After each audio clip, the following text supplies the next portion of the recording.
Higgins. Thank you, Deputy Speaker. We are in a fight against inflation. When we came to government, inflation was 6.1%. It peaked at nearly 8% in December 2022 and is moderating, with just over 4% reported in December of last year. This is welcome relief for millions of Australians. Why? Because inflation is an indirect tax which erodes your purchasing power. Inflation triggers that feared blunt weapon wielded by the Reserve Bank called interest rates, which inflicts widespread pain. The effects of inflation are felt most amongst low and middle income earners, but also mortgage holders, renters, pensioners and small business owners. Businesses rethink their plans for expansion when interest rates go up, and that hurts jobs. No one is immune, which is why we are treating inflation as public enemy number one. The medicine we've prescribed for the Australian economy seems to be working. Inflation is coming down, the job market is good, we have record levels of female workforce participation at 62%. The number of women in full-time work has gone up 5.3% under our government, and we have the lowest gender pay gap in Commonwealth history, with work to do. We have also delivered the first budget surplus in 15 years, with another in prospect.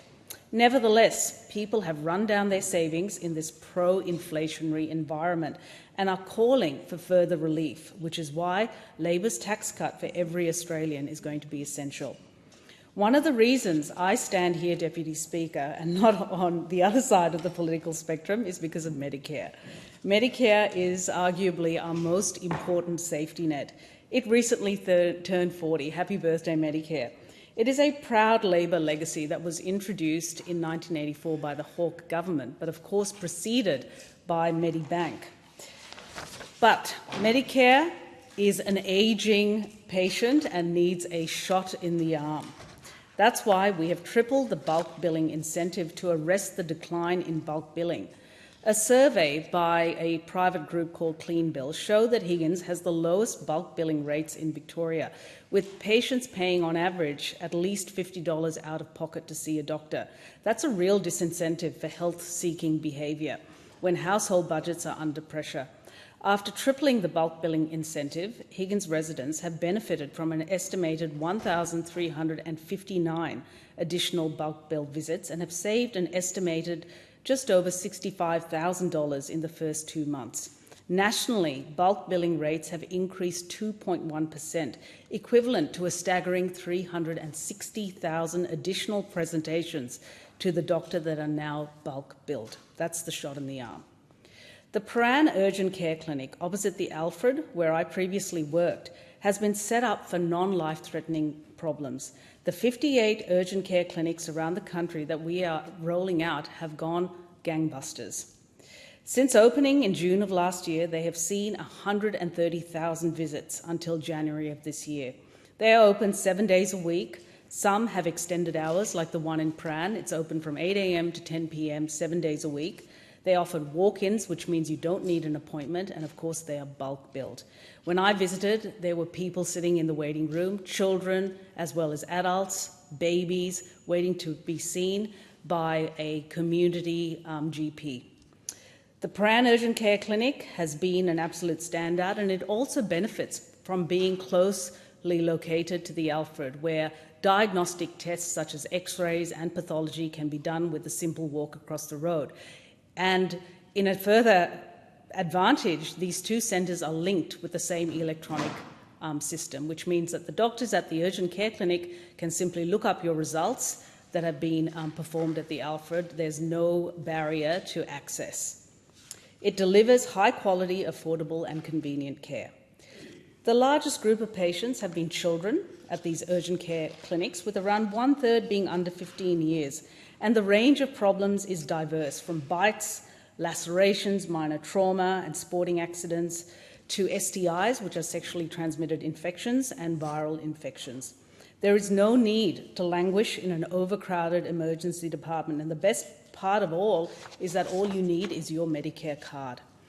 With 8 in 10 Australians having at least one long-term health condition, a chronic disease, including just over 38,000 people in Higgins, the move to 60-day prescriptions has been enthusiastically embraced by patients.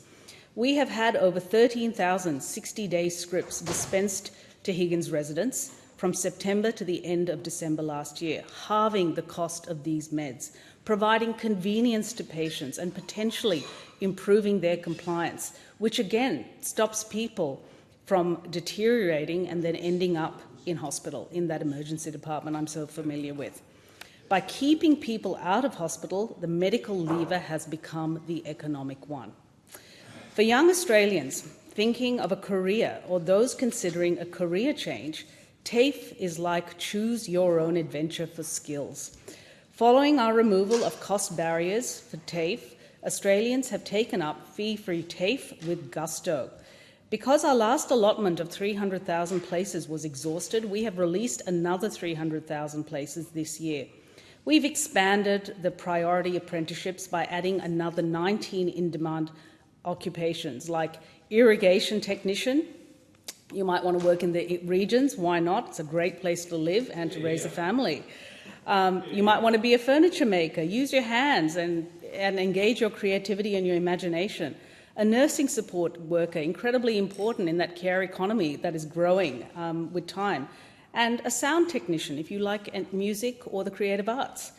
Fee-free TAFE has been a real success story, and colleges like Holmes Glen TAFE in Chadstone are wonderful places to train, with happy, engaged learners getting hands-on experience.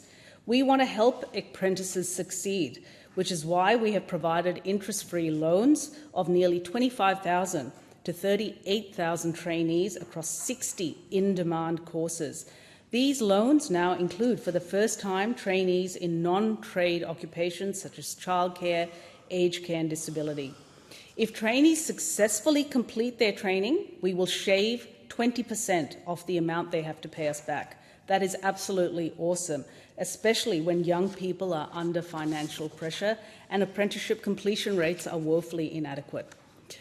One area we would like to see greater uptake in are our energy apprenticeships. We are throwing billions at energy, but companies are desperate for workers in wind turbine installation and maintenance, rooftop solar, battery installation, transmission, and novel generation like geothermal and green hydrogen.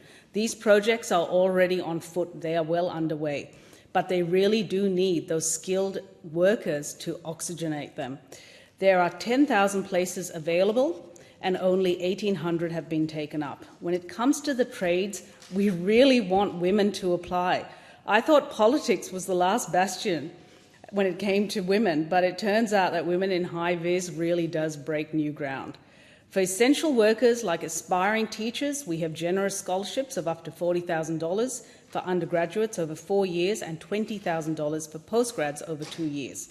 For doctors keen on the rural experience, and I've had that and it was fantastic, we are waiving HECS fees the further out you go. Regional and remote work is a gift in healthcare. Broaden your horizons. Those communities will welcome you with open arms, and you will have far more autonomy in the regions than you would ever have in a big city hospital. The 4,400 working families in Higgins have for too long been hit with hefty childcare fees. We pumped $5 billion into childcare in our first budget, which has shaved 14% per hour from childcare, reducing out-of-pocket costs by 11%. That is welcome for families in Higgins. This will bring some relief to parents who pay in Higgins the highest childcare fees in Victoria, according to the Mitchell Institute. But parents don't just want cheaper childcare, they want quality, because those first 5 years are foundational to a productive life, which is why we are leading major reviews into the sector with input from the Productivity Commission and the competition watchdog, the ACCC. Housing is fundamental, and like Medicare and energy, it was neglected by those opposite. They washed their hands of housing, supply plummeted, the population grew, and household occupancy fell, intensifying rental demand. In 2021, 42% of people in Higgins were renting, paying a median of $420 per week across the electorate. It would be more now. The 15% increase in Commonwealth rent assistance, the highest in 30 years, will help. Like it helped Graham, who I met outside Malvern Central. As a pensioner, he lived with his son, but he appealed to me and my office, and we were able to get him Commonwealth rent assistance, which he greatly appreciated.